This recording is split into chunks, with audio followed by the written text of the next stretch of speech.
বায়োলজির শব্দ নিয়ে খেলা সিরিজের আজকে আমরা দুইটা সাফিক্স শিখব। এক, কন্ড্র। কন্ড্র মানে হচ্ছে কার্টিলেজ বা তরুণাস্থি, যেখানেই উচ্চারিত হবে কন্ড্র মানে তরুণাস্থি। আর নিডো এই শব্দটার মানে হচ্ছে কাটা। তাহলে কন্ড্র এবং নিডো দিয়ে আমরা কি কি শব্দ জানি? এক, কন্ড্রোসাইট। সাইট মানে কোষ, তরুণাস্থির কোষকে কন্ড্রোসাইট বলে। পেরি শব্দের মানে হচ্ছে চারপাশে, তাহলে পেরিকন্ড্রিয়াম মানে তরুণাস্থির চারপাশের আবরণকে পেরিকন্ড্রিয়াম বলে। নিডো মানে হচ্ছে কাটা, নিডোসাইট। আবারও সাইট মানে কোষ, কাটাযুক্ত কোষকে নিডারিয়ার, কাটাযুক্ত কোষকে নিডোসাইট বলে।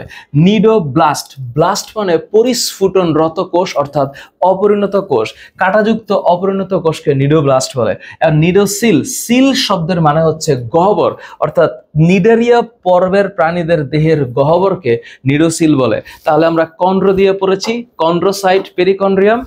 নিডো দিয়ে পড়েছি cnidocyte, cnidoblast and cnidocil. Thank you so very much.